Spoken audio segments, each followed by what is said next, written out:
سامعین محترم، بزرگوں، بھائیوں اور دوستوں، آج کی یہ مختصر محفل جو منعقد ہوئی ہے وہ خال المسلمین امیر المومنین حضرت امیر معاویہ رضی اللہ تعالیٰ عنہ کے فضائل اور مناقب کے عنوان سے منعقد ہوئی ہے۔ اسی حوالے سے آپ کے سامنے صرف چند ان کے فضائل بیان کرنے ہیں کہ نمبر 1 کہ جناب رسول اللہ صلی اللہ علیہ وسلم نے حضرت امیر معاویہ رضی اللہ تعالیٰ عنہ کو ان الفاظ میں دعا دی: اللہم علمہ الکتاب والحساب وقہ العذاب۔ اے اللہ، معاویہ کو علم کتاب اور علم حساب عطا فرما اور انہیں عذاب سے محفوظ رکھ۔ عرباض بن ساریہ رضی اللہ تعالیٰ عنہ کی روایت میں ان کا نام موجود ہے جو مسند احمد میں ہے کہ اللہم علم معاویۃ الکتاب والحساب وقہ العذاب۔ اے اللہ، معاویہ کو علم کتاب اور علم حساب عطا کر اور انہیں عذاب سے محفوظ رکھ۔ دوسری ان کی فضیلت کہ جناب رسول اللہ صلی اللہ علیہ وسلم نے انہیں ان الفاظ میں دعا دی: اللہم جعلہ ہادیا مہدیا واہد بہ۔ اے اللہ، معاویہ کو ہادی بنا، ہدایت پر قائم رہنے والا بنا، واہد بہ، اور اس کے ذریعے لوگوں کو ہدایت عطا فرما۔ تیسرے نمبر پر عمیر بن سعد وہ فرماتے ہیں کہ حضرت معاویہ کا جب بھی تذکرہ کرو بھلائی کے ساتھ کرو، کیونکہ میں نے جناب رسول اللہ صلی اللہ علیہ وسلم کو یہ کہتے ہوئے سنا ہے: اللہم اہدہ، اے اللہ معاویہ کو ہدایت عطا فرما۔ چوتھی ان کی فضیلت بخاری شریف میں روایت ہے، جناب رسول اللہ صلی اللہ علیہ وسلم نے فرمایا کہ اول جیش من امتی یغزون البحر قد اوجبوا، کہ میری امت کا پہلا لشکر جو بحری جہاد کرے گا انہوں نے اپنے اوپر جنت کو واجب کر لیا ہے۔ اور اس بات پر اجماع ہے کہ اول جیش کے سالار اعظم حضرت معاویہ رضی اللہ تعالیٰ عنہ تھے۔ اسی طرح ایک اور حدیث عبد الملک بن عمیر سے مروی ہے، وہ کہتے ہیں جناب رسول اللہ صلی اللہ علیہ وسلم نے حضرت معاویہ سے فرمایا: اے معاویہ، جب تمہیں سلطنت عطا ہو تو انصاف کرنا، انصاف سے کام لینا۔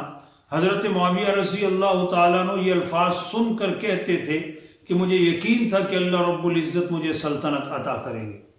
اسی طرح بخاری شریف کے اندر ہے کہ عبداللہ بن عباس رضی اللہ تعالیٰ عنہ واقعہ بیان کرتے ہیں کہ ایک مرتبہ حضرت معاویہ رضی اللہ تعالیٰ عنہ نے جناب رسول اللہ صلی اللہ علیہ وسلم کے بال مشقص، لوہے کا ایک آلہ ہوتا ہے، اس کے ذریعے آقا کے بال مبارک کاٹے، اور وہ بال جناب امیر معاویہ رضی اللہ تعالیٰ عنہ کے پاس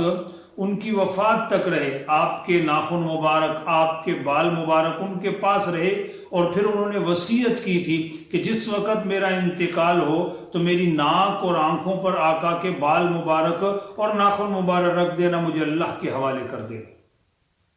اسی طرح حضرت علی رضی اللہ تعالیٰ عنہ، جنگ صفین کے بعد حضرت علی رضی اللہ تعالیٰ عنہ نے فرمایا کہ لوگوں، معاویہ کی حکومت کو ناپسند نہ کرو، اس لیے کہ اگر وہ تم میں نہ رہے تو تمہارے سر کندھوں سے اس طرح ڈھلک جائیں گے جیسے اندرائن، یعنی ایک پھل ہوتا ہے، مطلب یہ کہ تم دشمنوں کے سامنے ٹھہر نہیں سکو گے۔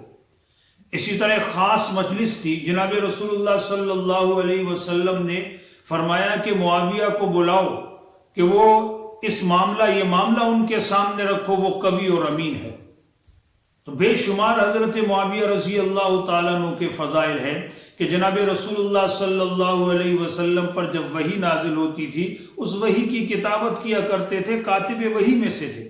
یہی نہیں، جب جناب رسول اللہ صلی اللہ علیہ وسلم بادشاہوں کو خطوط لکھا کرتے تھے وہ بھی حضرت معاویہ رضی اللہ تعالیٰ عنہ لکھا کرتے تھے۔ یہ حضرت معاویہ رضی اللہ تعالیٰ عنہ وہ ہیں کہ حضرت حسن رضی اللہ تعالیٰ عنہ نے ان کے ہاتھ پر بیعت کر کے خلافت سے دستبردار ہو گئے، خلافت ان کے سپرد کر دی اور جناب رسول اللہ صلی اللہ علیہ وسلم کی بشارت کو عملی جامہ پہنایا۔ حضرت معاویہ رضی اللہ تعالیٰ عنہ کے فضائل بہت ہیں، ان کی سیاست کو بندہ دیکھے بندہ حیران رہ جاتا ہے کہ جیسے جہاد جب تھا اور حضرت عثمان غنی رضی اللہ تعالیٰ عنہ کی شہادت کے بعد فتوحات کا سلسلہ رک گیا تھا، مسلمان آپس کے اندر خانہ جنگیوں میں تھے، لیکن جب حضرت امیر معاویہ رضی اللہ تعالیٰ عنہ کے پاس آئی خلافت اور پھر دور شروع ہوا تو پھر وہ علاقے فتح ہونا شروع ہوئے اور 64 لاکھ مربع میل پر انہوں نے اسلامی پرچم کو لہرایا۔ گویا اس وقت نصف سے زیادہ جو زمین تھی اس پر مسلمانوں کی حکومت تھی۔ حضرت معاویہ رضی اللہ تعالیٰ عنہ ایک مرتبہ عبداللہ ابن مبارک رحمہ اللہ کے سامنے تذکرہ کیا گیا اور یہ کہا گیا کہ عمر بن عبدالعزیز افضل ہے یا حضرت امیر معاویہ رضی اللہ تعالیٰ عنہ افضل ہے، کیونکہ اکثر بعض لوگوں نے عمر بن عبدالعزیز کے دور کو بھی خلافت راشدہ کے اندر شامل کیا ہے، لیکن اب عبداللہ ابن مبارک رحمہ اللہ کا جواب سنیے۔ عبداللہ ابن مبارک رحمہ اللہ گویا اس سوال کے اوپر غصہ ہو گیا اور وہ کہنے لگے کہ تم عمر بن عبدالعزیز کا مقابلہ امیر معاویہ سے کیسے کرتے ہو، بلکہ حضرت امیر معاویہ رضی اللہ تعالیٰ عنہ جس گھوڑے پر بیٹھ کر آقا کے ساتھ جہاد میں شریک ہوئے، اس گھوڑے کی ٹاپوں سے اڑنے والی دھول جو اس گھوڑے کی ناک میں آئی تھی وہ بھی کروڑوں عمر بن عبدالعزیز سے بہتر ہے۔ وہ صحابی رسول ہے، یہ تو تابعی، اور وہ گھوڑا جس پر وہ بیٹھے تھے اس کی قسمیں تو قرآن نے کھائی ہیں، وَالْعَادِيَاتِ ضَبْحًا فَالْمُورِيَاتِ قَدْحًا فَالْمُغِيرَاتِ صُبْحًا۔ امیر معاویہ رضی اللہ تعالیٰ عنہ کا درجہ بہت بلند ہے،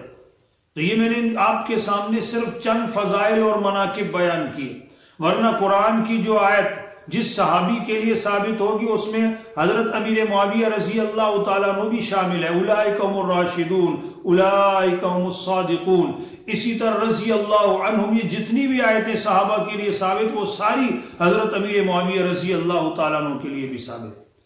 اور یہ خال المسلمین، مسلمانوں کا ماموں، یہ 22 رجب کو 60 ہجری میں 78 سال کی عمر میں اس عالم فانی سے کوچ کر گیا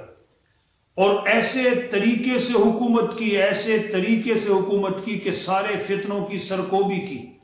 یہی وجہ ہے کہ ان کی وفات پر دشمنان اسلام نے خوشی کا مظاہرہ کیا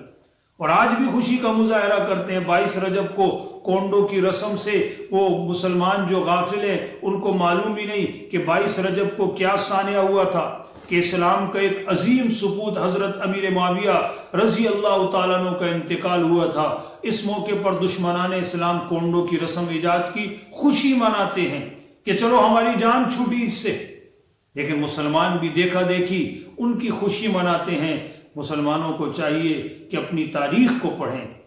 اپنے عظیم لوگوں کی تاریخ کو پڑھیں۔ تو بہرحال یہ میں نے آپ کے سامنے حضرت امیر معاویہ رضی اللہ تعالیٰ عنہ کے چند فضائل اور مناقب بیان کیے، ورنہ تاریخ پڑھے، تاریخ بھری ہوئی ہے۔ اللہ رب العزت مجھے آپ کو صحابہ کرام سے سچی محبت اور عقیدت نصیب فرمائے۔ وآخر دعوانا الحمدللہ رب العالمین۔